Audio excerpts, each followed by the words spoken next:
Hi guys, welcome to my YouTube. Today I'm going to go over some standing postures with you. So I want you to start on your mat in a tabletop position. So I want your wrists under your shoulders and your knees under your hips. We're just going to be here in this tabletop for a second. And while you're here, I want you to grip the mat with your hands to really engage those upper body muscles. So push through the mat and get ready, engage your core. We're going to go back into a plank. So I want you to bring your feet to the back of your mat and you have a strong plank, or you can be here on your knees. This is great too. And from here, you're going to bring your right foot forward. So if you're up here, you're going to bring your right foot forward, and if it can't go up all the way, use your hand to bring it up between your hands, okay? So I really want you to root down through that front foot like you would in mountain pose, and that back foot, you're going to bring your heel up over your arch. Now as you're here, just hang out here for a second. This is called a low crescent lunge, and I want you to have your hips pointed forward, your belly is engaged, and you're getting ready to stand. So I really want you to engage those legs, make them nice and strong, and we're going to stand up, and this is a crescent pose. So you want that back leg to be as straight as possible. Your feet are kind of like on railroad tracks, and just bring your hands to heart center, okay? Now I want you to look at that front knee. My knee should be over my ankle. I can come up a little bit if I need a break, or I can come down, but knee over ankle. And you want to have your knee going out towards your pinky toe. So you don't want to be collapsing into your arch or inner rotating your knee. You want to be trying to rotate it out so you can see your first two toes. So this is crescent pose. And as you're here in crescent pose, I want your hips still square to the front, okay? And you're going to try and energetically bring your inner thighs together, okay? So this is crescent. From here, we're going to go into a warrior one. So you're going to bring that back foot to a 45-degree angle. So your back heels are lined up, or you can bring your foot out a little bit more if you need some more balance, if you're a little wobbly there. Hips are still pointed forward, and my stance here is still really long. This might be not quite accessible, so you can have a long stance here like this, or you can bring your back foot in a little bit so that your back leg is still nice and strong. Your hips are pointed forward, knee is over your ankle, spinning your knee out towards your pinky, and you have a nice, strong warrior one. So it's your 45-degree angle, it's your back foot, okay? So when you're in warrior one, you can have your hands at heart center. You can have them down at your side. You can bring them up overhead, but keep those ribs knit in and your core engaged. Cactus your arms, you can do all sorts of things, but we're just going to keep our hands at heart center for right now. And I'm going to take you in a second to humble warrior. So I'm going to bring my stance back a little bit more, so it's a little bit longer. When I'm in my warrior pose, I like to think of my feet that I'm trying to energetically bring them together, so that I'm really engaging those legs and really working on those muscles. So in humble warrior, I'm going to take my hands behind my back, clasp them together at my low back, bring my palms together, and then I'm going to straighten my arms while keeping my ribs knit and my core engaged. So I don't want to go like this and puff my chest out, okay? Oh, that doesn't feel good. So my hips are still pointed forward. I'm energetically pulling my feet towards each other, really rooting down through those feet. I'm not collapsing in my arches. This is a lot to remember, okay? But I'm standing nice and strong, and I'm going to straighten my arms to wherever I can straighten them. So if you want to keep them bent right here, keep them bent right here. You straighten them to your edge where you are comfortable, okay? So straighten my arms, and I'm not going to move my lower body at all. My lower body is going to stay exactly how it is, and I'm just going to hinge at my hips like I would in a forward fold.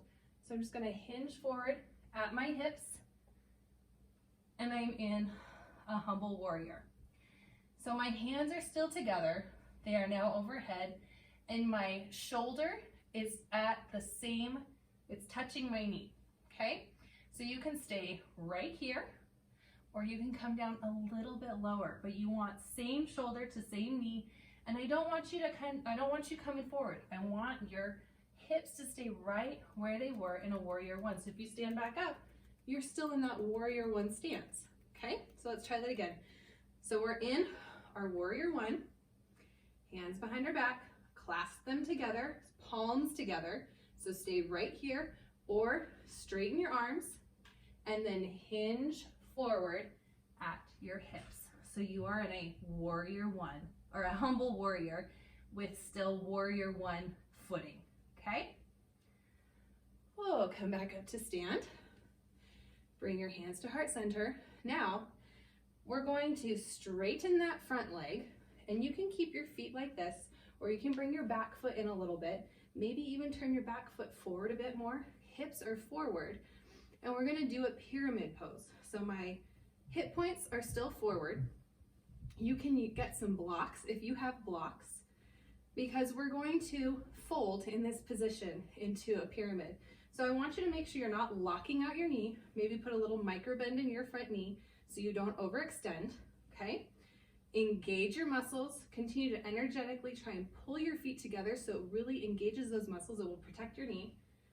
Hands at hips for right now. And we're just going to fold forward into this pyramid pose. And you can bring your hands here if you have blocks. This is a great place to use your blocks and hold on to them right here. Or you can reach a little bit further if you have the flexibility in your hamstrings, and bring your fingertips to the floor. Breathing. Hold it.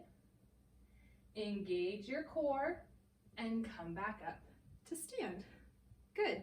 So that's a pyramid pose. So now I'm going to have you step to the front of your mat, and we're going to do chair pose. So chair pose, I'm going to show you facing you for a second. So chair, if you have your feet together, it depends on what you want to do. You can have your feet together, you can have it further apart, but you want your big toes touching and a little space between your heels, okay? And in chair, you're just going to drop your seat down. You're going to bend your knees and drop your seat down, and you want the weight to go in your heels. Do you see how my toes came up? I want the weight in my heels. So you can bring your feet further apart if you feel more comfortable that way. That might make it a little bit more accessible. If you have a block, you can take a block and put it between your thighs, because you're going to be squeezing your thighs together. So we're going to go into it with our hands at heart center. So start at a nice tall mountain. So shoulders are back and down, core is engaged, ribs are knit, my tailbone is soft, I'm not going back or forward. My head is nice and tall, my crown is high, and my chin is parallel to the floor. I'm bringing my hands to heart center because this is more accessible for me. And I'm just going to gently, slowly drop my seat down like I have a chair behind me, just how you would if you're gonna sit in a chair. And I'm not arching in my back and I'm not rounding forward. I still have a nice, long, straight spine, and I can lift my toes here. And if you can go lower, you can go lower. You can bring your hands out to help as a counterbalance so you don't fall, okay? Or you can hang out right here. We call this bar stool. In Holy Yoga, we call this bar stool. So you can hang out here or here. You should feel your legs really working. I want you to look and see, can you see the very tips of your toes?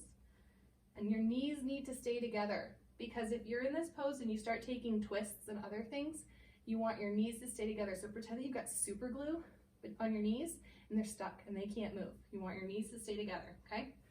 Oh, go ahead and stand, shake your legs out.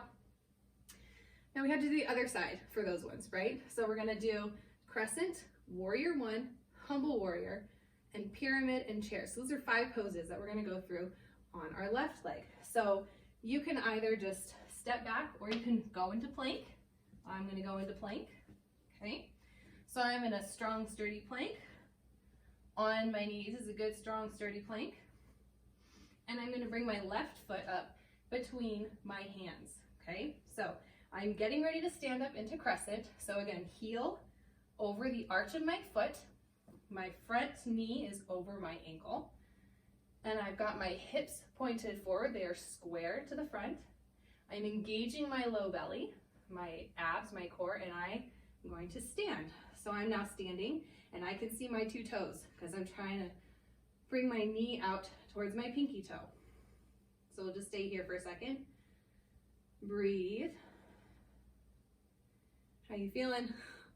This can be tricky. So again, if you need a wider stance for your balance, take a wider stance. This is not an easy pose to just hang out in, okay?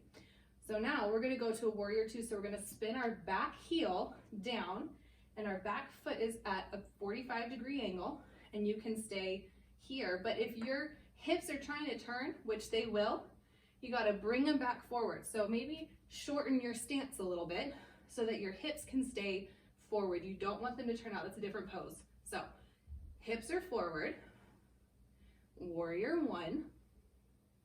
And from warrior 1, we're gonna go into a humble warrior, which is where we clasp our hands behind our back. Now, I want you to try and take opposite clasp of what you did on the other side. So it's the one that's gonna feel kind of weird.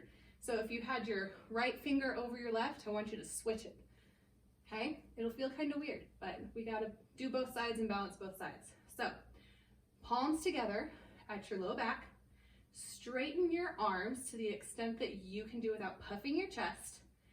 Energetically pull your feet together so you're engaging those legs. Keep that leg shape and hinge forward, bringing your shoulder to your knee. Breathing, hands should be up above your back, above your shoulders. You can bring them up higher to get more of a shoulder stretch.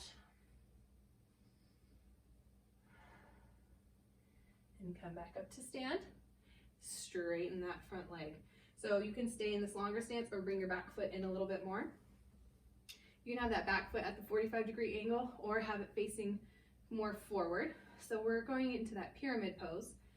Hips are forward, standing tall, and we're ready to fold forward. So if you have your blocks ready, you can have a block on either side of your legs and you're engaging your legs. You're having a little micro bend in your front leg so you don't hyperextend, and you're just folding forward and feeling the stretch in that hamstring there.